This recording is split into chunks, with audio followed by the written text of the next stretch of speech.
स्वर विज्ञान, स्वर चिकित्सा, शिव सर्वोदय। स्वर क्या है? किस स्वर में कौन सा लाभ होता है? स्वर कैसे चलते हैं? किस स्थिति में कौन सा स्वर चलना चाहिए? दोस्तों, आपने बहुत सी वीडियो देखी होंगी या आप हमारे चैनल के माध्यम से भी ये सब कुछ जान सकते हैं।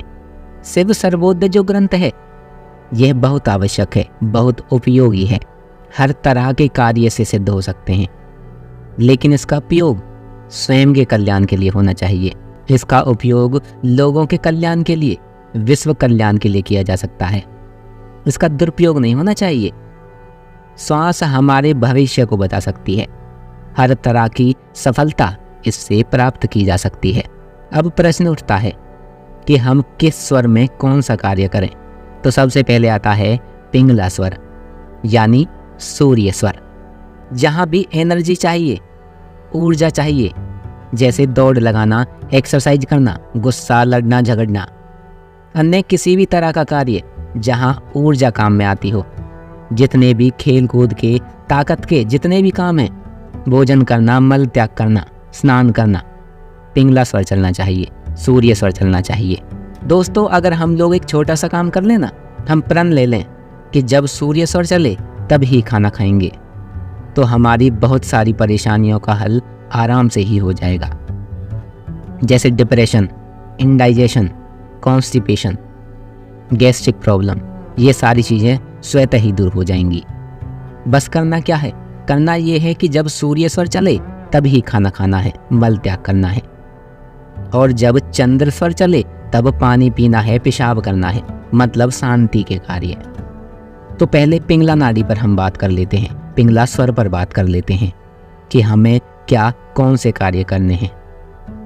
देखिए, रात हुई तो चंद्र उदय होगा, शीतलता बढ़ेगी वातावरण में, तो हमारा सूर्य स्वर चल जाना चाहिए, यानी पिंगला स्वर चल जाना चाहिए, ताकि हम उसके अनुसार खुद को बैलेंस कर सकें। शरीर को अब गर्मी की ज़रूरत है और दिन हो गया है तो सूर्य उदय रहेगा।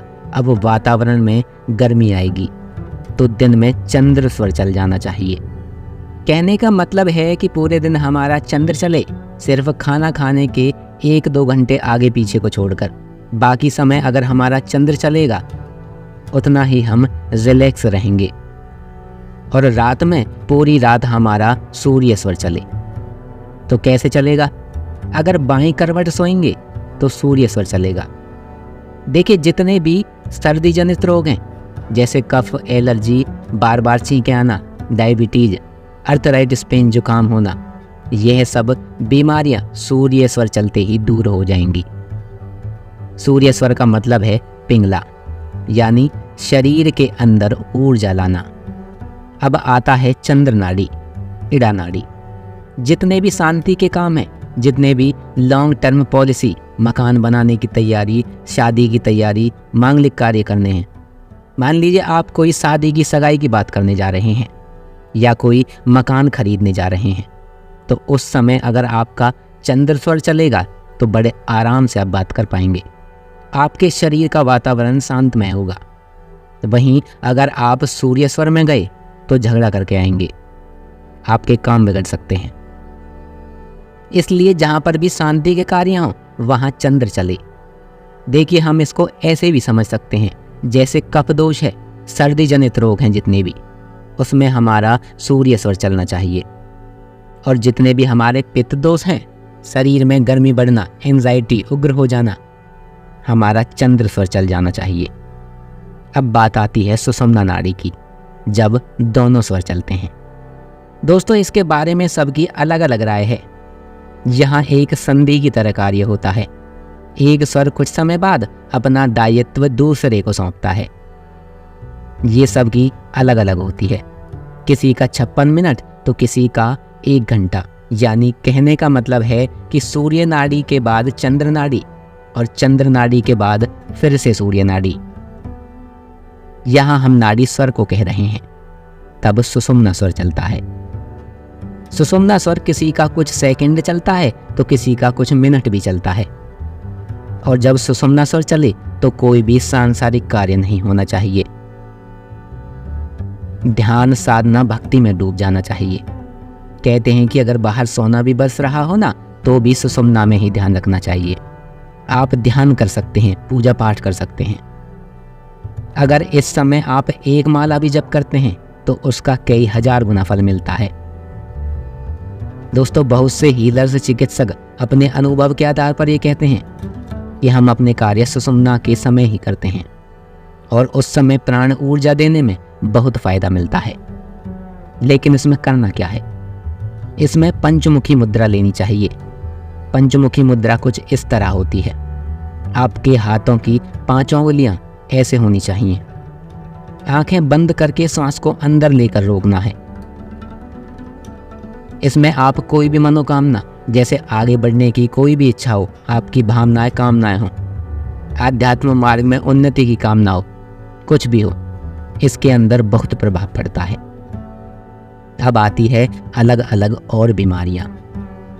हमने यह तो समझ लिया कि जितने भी गर्मी जनित रोग हैं, आंखों में जलन हो रही है, बेचैनी, प्यास, इन रोगों में हम चंद्र भेदन करेंगे, यानी अपनी चंद्र नाड़ी चलाएंगे। और जहां पर भी हमें ऊर्जा चाहिए तो वहां पर हम सूर्य नाड़ी को चलाएंगे। इसके अलावा जैसे माइग्रेन है, किसी का एक्सीडेंट हो गया है, कोमा में है, तो अगर हम उसका स्वर बदल दें तो उसके स्वास्थ्य में जल्दी सुधार होगा। स्वर बदलने के लिए चेहरे की स्थिति, गर्दन की स्थिति हम बदल देंगे तो स्वर भी बदल जाएगा। या चलते स्वर में हम कोई रुई डाल दें, कोई छोटा कपड़ा डाल दें तो स्वर बदल जाएगा, रिकवरी जल्दी हो जाएगी। माइग्रेन में भी यही करना है, ज्यादा कुछ नहीं सोचना है। जो चल रहा है उसको बंद कर दीजिए और जो बंद है उसको चालू। माइग्रेन में आपको आराम मिलना शुरू हो जाएगा। अब इसमें आता है कि कार्य में कैसे सफलता मिले, फंसा हुआ पैसा कैसे वापस आए, रुका हुआ काम कैसे पूरा हो। इसके लिए और भी तरीके हैं। देखिए, 2 पक्ष होते हैं, शुक्ल पक्ष और कृष्ण पक्ष। शुक्ल पक्ष में चंद्र चलना चाहिए और जो कृष्ण पक्ष है उसमें हमारा सूर्य चलना चाहिए। अब चंद्र स्वर में ठंडे वार कौन से होते हैं? सोमवार, बुधवार, बृहस्पति और शुक्र, 4 दिन। शुक्ल पक्ष हो, चंद्र स्वर चल रहा हो और इनमें से कोई सा भी वार हो तो इसमें हमारे कार्य सिद्ध होने की संभावना ज्यादा होती है। और देखिए, अगर साथ में तत्व ज्ञान का भी अनुभव हो, मतलब पृथ्वी तत्व, जल तत्व कब चल रहा है इसका भी ज्ञान हो। इसे ऐसे समझ लीजिए, जब हमारा श्वास गहरा चले यानी 12 अंगुल नीचे चले तब पृथ्वी तत्व, और 16 अंगुल नीचे चले तब जल तत्व होता है। कहने का मतलब है, जब हमारा श्वास गहरा लंबा चलता है, शांत चलता है और शुक्ल पक्ष हो, चंद्र स्वर चल रहा हो और इन 4 वार में से कोई हो, तो इसमें हम जो भी कार्य करेंगे उस कार्य में हमें सिद्धि होगी। हम कोई भी काम न करेंगे तो निश्चित ही सफलता मिलेगी। बस आपको करना क्या है? पंचमुखी मुद्रा में बैठकर चंद्र स्वर में गहरी सांस भरनी है और फिर अपनी मनोकामना, जो भी आप चाहते हैं, करियर में सक्सेस, पैसा, सुख, बस उसका नाम सोचिए, उस कामना को मन में सोचिए, भावना रखनी है, तो आपको जरूर ही सिद्धि मिलेगी। तो दोस्तों, आज की इस वीडियो में बस इतना ही, क्योंकि अगर हम इसी वीडियो में कृष्ण पक्ष की भी बात करेंगे तो वीडियो काफ़ी लंबी हो जाएगी। तो जल्द ही मिलते हैं अगली वीडियो में।